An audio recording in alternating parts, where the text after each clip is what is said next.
Senta que lá vem a história. Um ursinho polar perguntou para a mãe.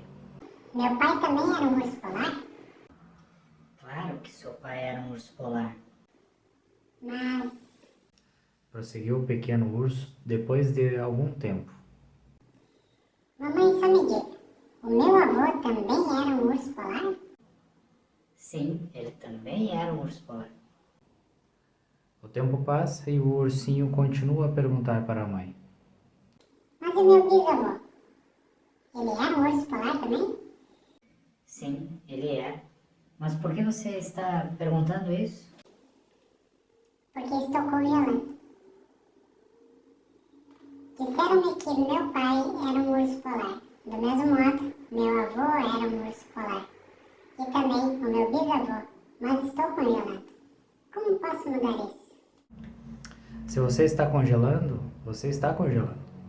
Essas histórias não vão ajudar. Isso simplesmente mostra que mesmo os ursos polares congelam.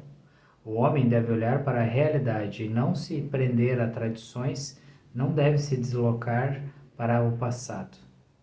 Se você está congelando, você está congelando. E o fato de ser um urso polar não serve de consolo de jeito algum. Esses consolos foram dados à humanidade. Quando a pessoa está morrendo, a pessoa está morrendo. No entanto, alguém vem e diz: não tenha medo, a alma é imortal. Um homem está morrendo e você consola dizendo que a alma é imortal. Esses consolos não vão ajudar. Uma pessoa está infeliz e alguém lhe diz: não fique infeliz, é apenas psicológico. De que isso adianta? Isso vai fazer com que ele fique ainda mais infeliz. Essas teorias não são de muita ajuda. Elas foram inventadas para confortar, para iludir. Essa é a forma como a humanidade está sofrendo. É preciso dar ouvidos ao sofrimento. É preciso olhar para dentro do problema e não tentar encontrar uma solução fora dele. Basta olhar diretamente para o problema que a solução sempre será encontrada. Examine a pergunta, não peça a resposta. Por exemplo, as pessoas podem continuar a perguntar: quem sou eu?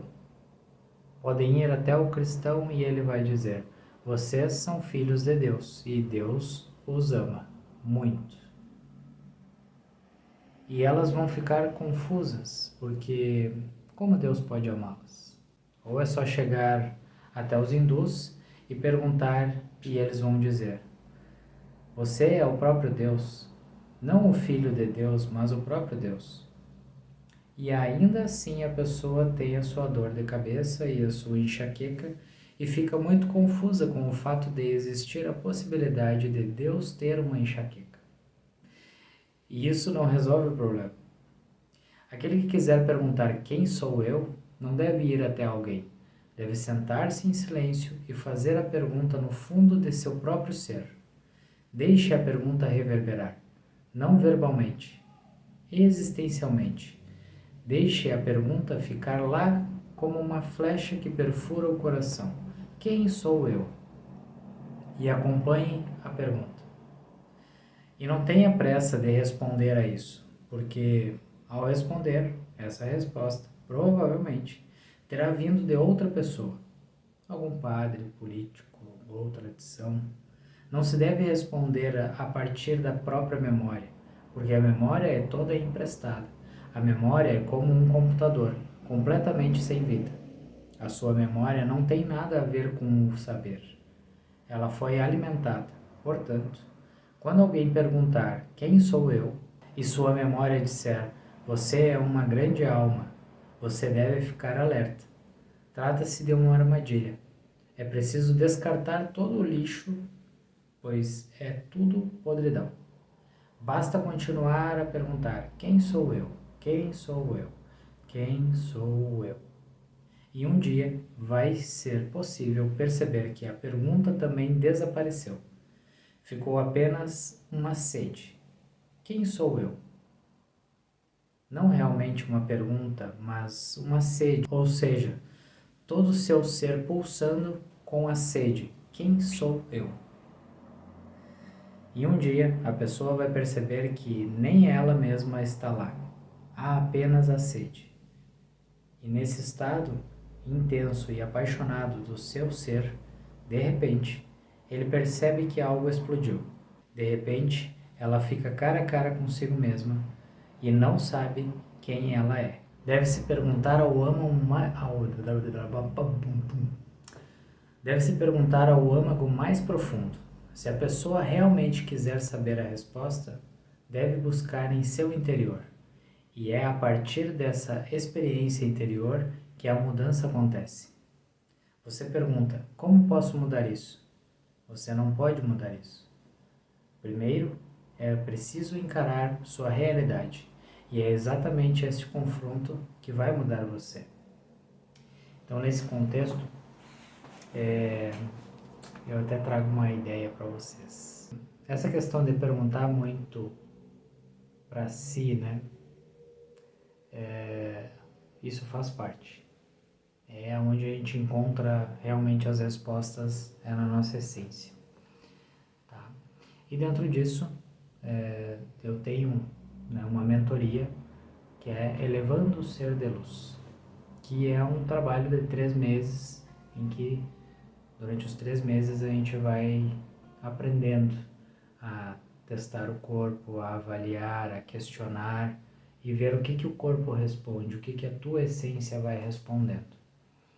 Então fiquem à vontade para ingressar à turma da mentoria para entender mais como funciona esse entendimento do seu interior, né, da sua essência. Isso é libertador. Tá? A partir de que você consegue avaliar, testar e entender de forma consciente o que até informações do teu subconsciente estão mostrando no teu corpo, isso é libertador. Isso te abre possibilidades de tu te resolver de forma emocional mais fácil, equilibrar a tua energia, até organizar a tua alimentação também, tá? Então fica aqui o convite, tá? Eu vou deixar o link abaixo ali, se você estiver interessado, acessa lá a página e tem uma explicação de como funciona, tá?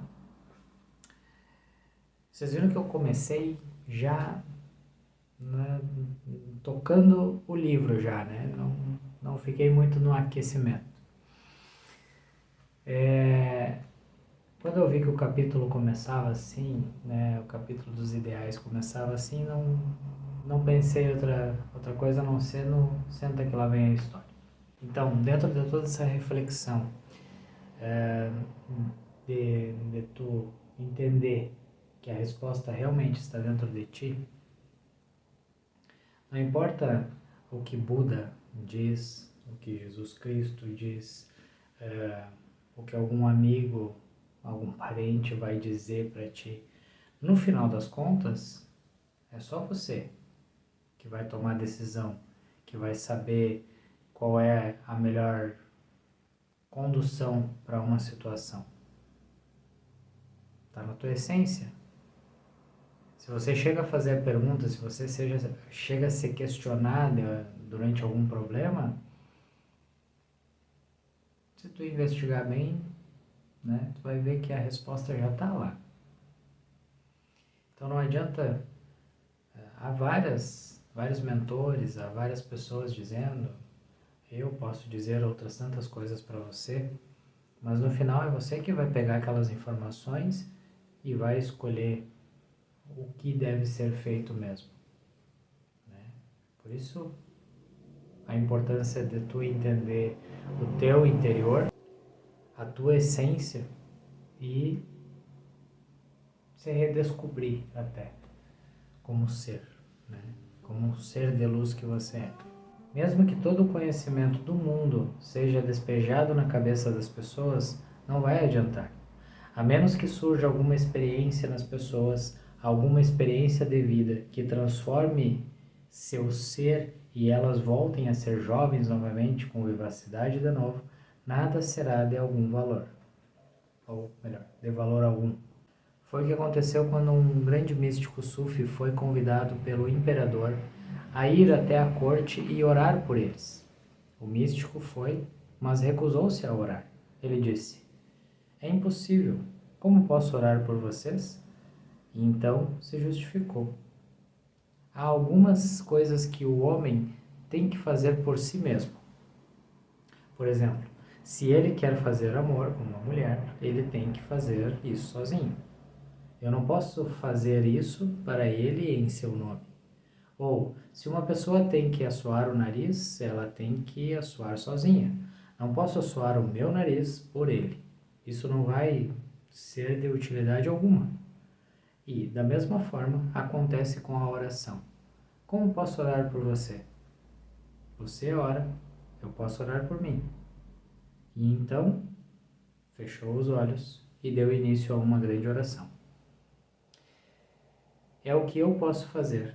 Para mim, o problema desapareceu. Mas não desapareceu pela resposta de ninguém. Não perguntei para ninguém. Na verdade, todo o esforço foi descartar todas as respostas que os outros deram, de forma muito generosa. As pessoas continuam dando conselhos às outras. São muito generosas em seus conselhos. Não podem ser generosas em nada mais. No entanto, em conselhos, elas são muito generosas. Pessoas excelentes. Independente de alguém perguntar ou não, elas continuam dando conselhos.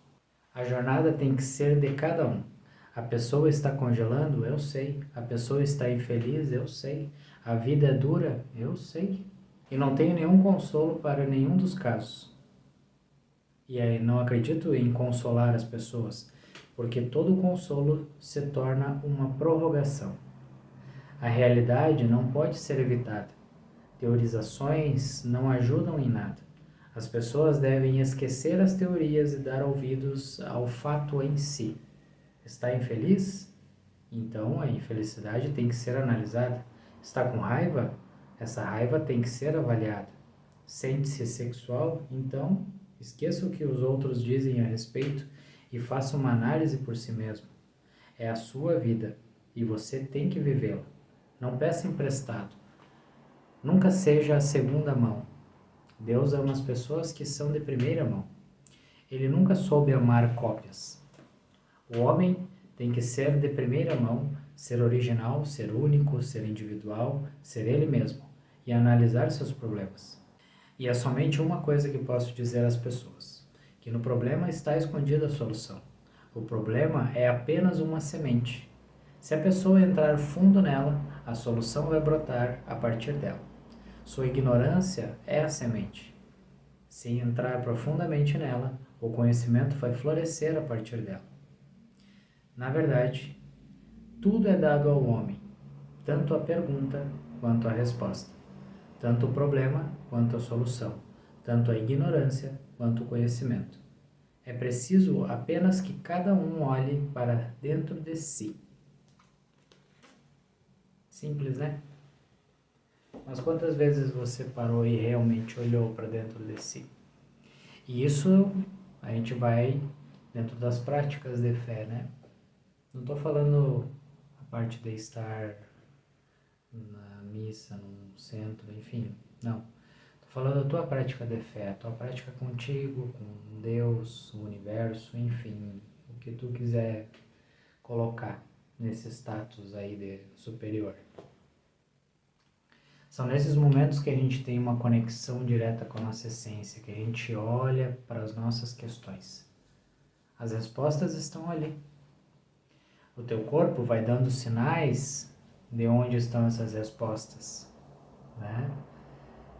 Quando a gente pega e começa a avaliar toda a interpretação da metafísica, por exemplo, que a dor no pescoço, dor, né, de travar ali um torcicolo, mostra que a pessoa está sendo inflexível. Inflexível em olhar as coisas que acontecem em ela de outras perspectivas. Não só ficar olhando assim, mas entender que há um caminho por aqui, há um caminho por ali, e as coisas podem se resolver de outras formas. Largar um pouco a teimosia e ver que tem outras formas de fazer. Né? Ou torcer o tornozelo, a pessoa está tão insegura, está tão desconectada da terra, com medo, que aí toda essa insegurança dela acabou gerando um entorse no tornozelo, impossibilitando que ela coloque os pés firmes no chão para seguir os próximos passos, porque ela já estava insegura de seguir os próximos passos. Entende? O corpo dá tantos sinais para a gente e a gente precisa observar, analisar. Dentro de cada pergunta já está a resposta. Certo? Fica de novo o meu convite para a mentoria. Ok? Então, esse vídeo foi mais direto, mais rápido, mas a próxima parte desse capítulo, tá, vai ser um pouquinho mais longa. Então, espero que já tenha alcançado algumas reflexões nessa primeira parte do segundo capítulo e nós voltamos em breve. Gratidão por ter assistido e até mais.